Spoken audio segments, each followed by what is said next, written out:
We will welcome Jamie Lyons-Eddy, the Deputy Director from Voters Not Politicians. Thank you very much, Chair Cerniglu and members of the committee, for this opportunity to speak to you today.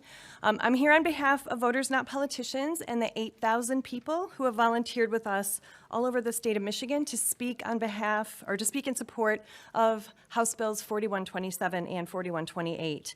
We do support these bills, but we recommend that the prohibition encompass all early voting, since that 9 days is just the minimum amount. Thousands of our volunteers had more than 170,000 conversations with voters while circulating the petition that became Proposal 22-2 and won with overwhelming support from Michigan voters. It was very clear from talking with those voters at festivals, at libraries, at rest stops, that voters across the political spectrum believe strongly in every citizen's right to vote without fear, harassment, or intimidation. Many of our volunteers also served as election workers or as nonpartisan poll challengers in this most recent statewide election in November.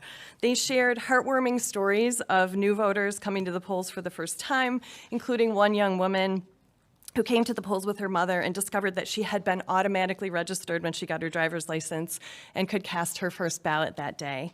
But we also heard stories about clerk harassment, about somebody who drove from one polling place to another just to make false claims about rule violations, which prompted a call to state police. And one volunteer reported that she and her fellow poll workers made sure they knew the locations of the exits and not just in case of fire. Our volunteers are not alone in their concerns. A recent survey conducted by GQR Research, commissioned by the Joyce Foundation, showed that 72% of Michigan adults describe political violence as a problem, and a strong majority, including a majority of gun owners, support banning guns from polling locations and vote counting locations. This is exactly the kind of common sense legislation that Michigan voters expect from our state elected officials. In 2018, the U.S. Supreme Court said that polling places should provide an island of calm so that voters can peacefully make their choices. We already accept that people can't hold signs or hand out campaign materials in that island of calm.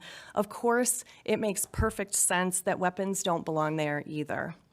I'll close with a plea from our volunteer, Sandy, who says, we need a safe zone where a voter can perform a citizen's duty free of fear or intimidation, and where they can bring a child along, confident that that child will learn in peace and comfort to value their precious right to vote. Thank you.